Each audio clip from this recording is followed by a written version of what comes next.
porque esse lugar tava abandonado. Tava assim, né, esquecido, deixado pra lá. E aí os artistas vieram e ocuparam e agora aqui tá acontecendo um monte de coisa legal. E é um prazer fazer uma história aqui, porque esse é um lugar que está se reconstruindo, sua história está se reinventando e é para mim um grande privilégio fazer parte disso, assim, muito me emociona que a gente transforme as coisas junto. Eu não vejo um lugar melhor para fazer história com criança do que dentro de alguma ocupação e trazer boas perguntas. O que a gente está fazendo aqui? De quem é esse prédio? O que a gente quer para a gente? O que a gente quer para o espaço? Você é malandro!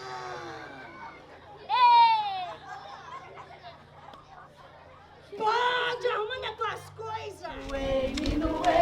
Me gusta la dança, a dança me Senhor Cri, vamos lá na ocupação? O que é ocupação? É o lugar onde as pessoas ocupam. Esse prédio, gente, ficou largado e abandonado por 16 anos. Corrija. Por isso tem o vidro quebrado. Aí o pessoal passava aqui na frente e falou, poxa, se eu tivesse um prédio eu ia fazer um teatro. Se eu tivesse um prédio, eu ia fazer uma sala para ensaiar os espetáculos. Se eu tivesse um prédio, eu ia fazer um lugar para o pessoal se encontrar. Aí uma pessoa, ou duas, ou três, falou assim, mas tem um prédio. Aquele prédio não, aquele prédio está muito indesejável, inacabado. Aquele prédio está muito íngreme. Ai, meu Deus. Aquele prédio está muito acabado, aquele prédio é inútil, falaram isso. Aí uma pessoa falou, ele pode até ser inútil, mas ele também pode ficar incrível, ele também pode ficar enfeitado, ele também pode ficar forte, ele também pode ficar ele pode ir bonito, que é quando a beleza nasce de dentro. E esse prédio está em processo de imbonitação. E o que vai fazer ele ficar forte é o fato de que as pessoas vêm pra cá e constroem um novo sentido pra ele.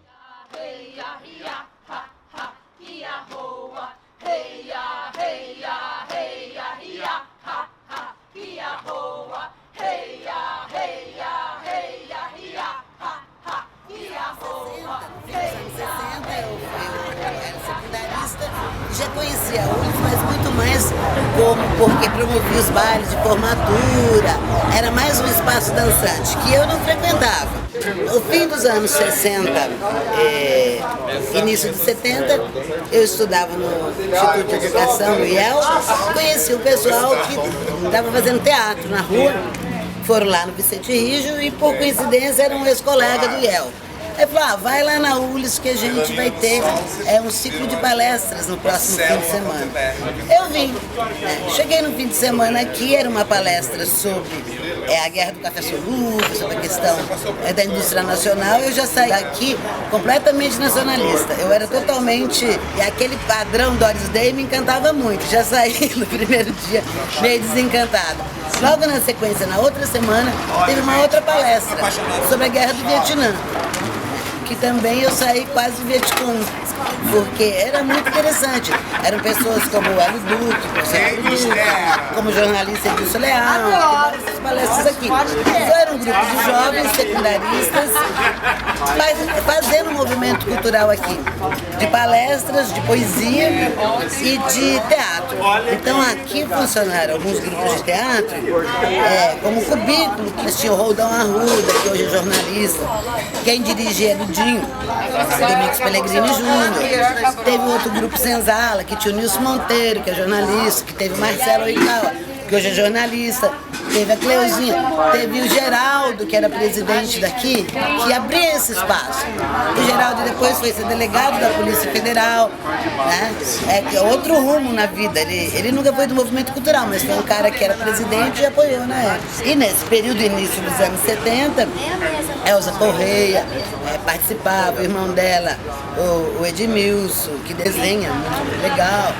Aqui tinha um restaurante, restaurante estudantil, que era barato, né, na linha Bandejão, era o único que tinha na cidade, que era razoavelmente frequentado. E a ULIS não tinha uma inserção nesse período no movimento estudantil. Em setembro de 1970, teve prisão muito séria aqui no Londrina, uma operação, acho que era Marumbi, que prendeu o Manuel Jacinto, que era pai da Elza, prendeu um bando de gente e algumas pessoas que estavam nesse círculo cultural. Então foi meio um baque grande, algumas pessoas daqui sumiram, foram para o exílio, saíram.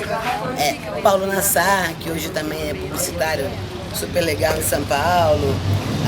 Tinha gente tipo Belucci, pessoal, juntava o pessoal da filosofia, letras, da UEL, que nem existia ainda, né? Com o pessoal aqui, era um apoiando o outro. Aí deu um vazião.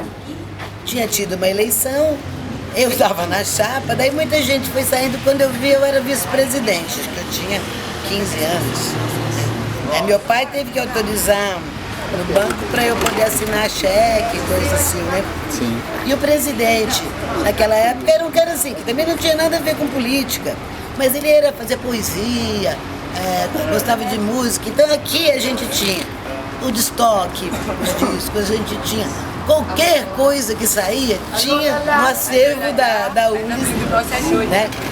Inclusive o Apesar de Você, do Chico, quando foi lançado, no pouco tempo que ficou liberado. E aqui comecei a organizar ciclo de palestra também, fiz algumas coisas assim, mas foi um período assim muito rico.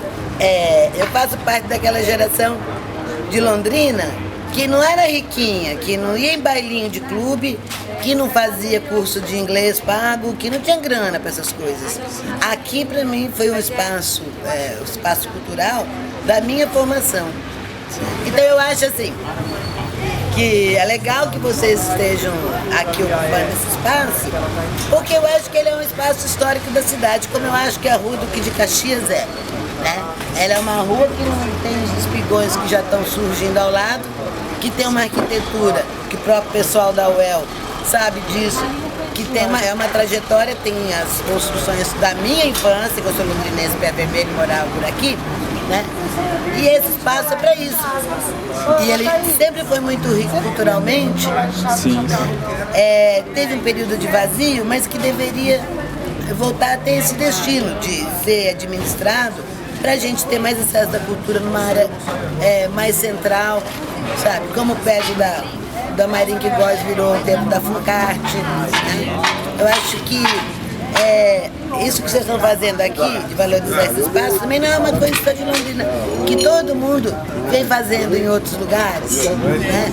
Porque é resgate histórico, é a gente ocupar mais o centro da cidade com atividades interessantes, né?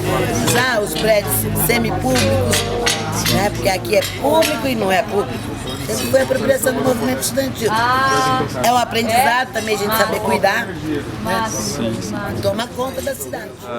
Na época de estudante, uma importância até que legal, porque a gente batalhava por tudo aquilo que a gente pensava e acreditava. Aqui nós fazíamos os chamados teatros de guerrilha. Nós tínhamos grupos de teatro aqui, da universidade, em formação ainda, isso nos anos 70, e a gente trazia o pessoal todo para cá, para poder fazer as nossas peças de teatro improvisada sob o pretexto de juntar pessoas para ir, durante essa peça de teatro, realizar assembleias para reivindicar o que nós queríamos. Então é aqui no prédio, fora do prédio, que nós fazíamos esse movimento. Os blocos de carnaval não eram blocos comuns só para oba-oba, não. Os blocos de carnaval tinha toda uma leitura política. A gente assava nos caldeirões os generais, os ministros do tempo da ditadura, tudo num ritual nos blocos de carnaval. E nós não tínhamos espaço para isso. O Yacht Club não deixava entrar de graça o bloco de carnaval, country nem pensar, Grêmio nem pensar. O único local que nós tínhamos era aqui, na ULIS.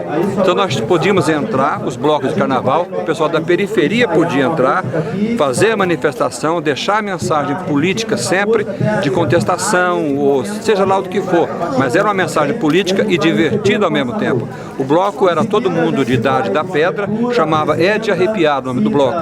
Todo o pessoal da periferia, Jardim do Sol, Jardim Igapó, Vila Nova, Vila Recreio, Vila Brasil.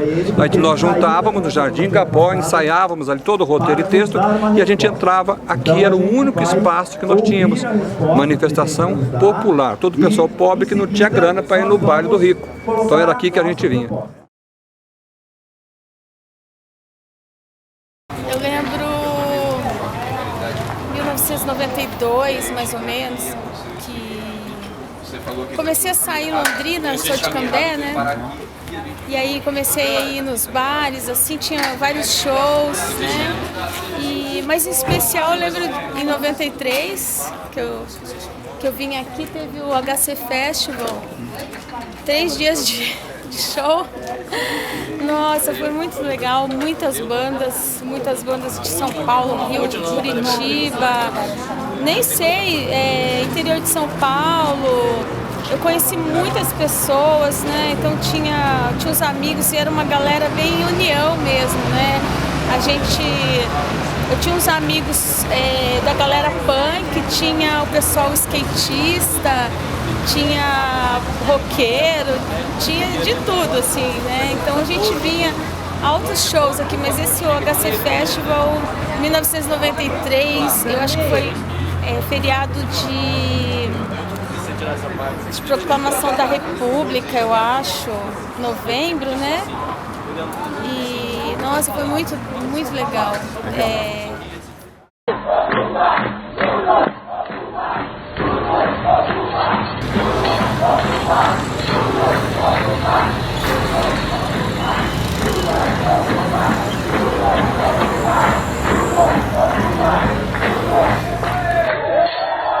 Na adolescência eu sempre fiz parte de grêmio estudantil, né, nos colégios, e às vezes a gente tinha reuniões aqui, né? Então eu conheci através dos grêmios que eu participava nessa época, em 91, 92. Aí, a partir disso, eu também comecei a frequentar alguns eventos que aconteciam através das associações e dos grêmios que aconteciam aqui, das associações estudantis.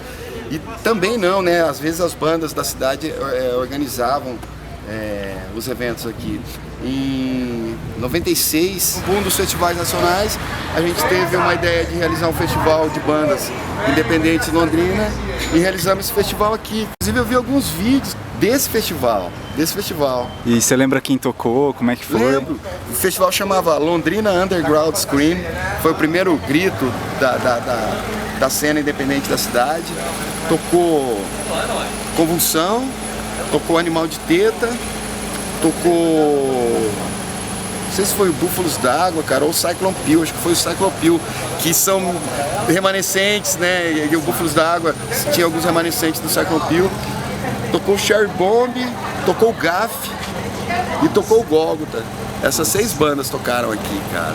E aí a gente esperava que tivesse uma repercussão nacional, tinha convidado os produtores de São Paulo, do Rio de Janeiro. Aí a gente ficou meio frustrado, né, meu? Porque essa galera, tipo assim, respondeu as cartas, né? Na época não tinha tanto e-mail, a internet não era tão popular igual é hoje. Mas não vieram, acabaram não vindo pro evento. E a gente ficou frustrado por causa disso, né, cara? Mas ao mesmo tempo, cara, a gente teve uma resposta tão grande do público que a gente viu Saúdes lotada, cara. Tinha gente saindo pelo portão, assim, tava lotado isso aqui. Caramba. Cara, deu tanta gente pra ver música autoral e música feita em Londrina, que a gente falou, pô, é possível fazer um festival na cidade, né? Sim. E aí, 5 anos depois, eu fui pensar no Demo Sul. Mas tudo começou lá atrás, tudo começou nesse lugar aqui. Sim. Inclusive, no mesmo dia, eu quase fui em Cana, porque na realidade era um dos primeiros eventos que eu tava fazendo na minha vida. Entrou um monte de menor, aí chegou o juizado de menor, chegou a polícia, mas o festival rolou, a galera curtiu. E isso fica na memória, cara. Essas coisas ficam na história, essas coisas ficam na memória.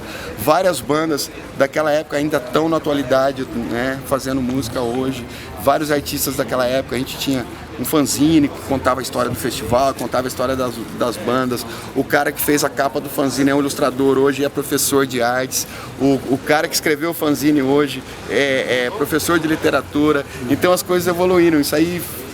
96, cara, 20 anos. Nós estamos falando de 20 anos, né, cara? Sim. Então a ULIS é um espaço legal, é um espaço que está na história da cultura de Londrina, é um espaço que está na história dos jovens, né, de Londrina, da juventude de Londrina.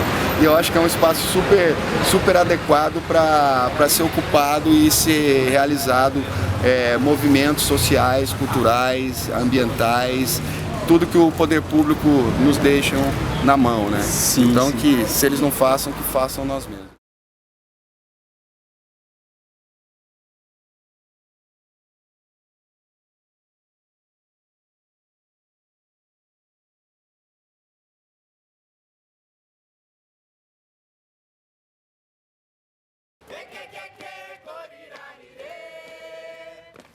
Somos Rede Brasileira de Teatro de Rua.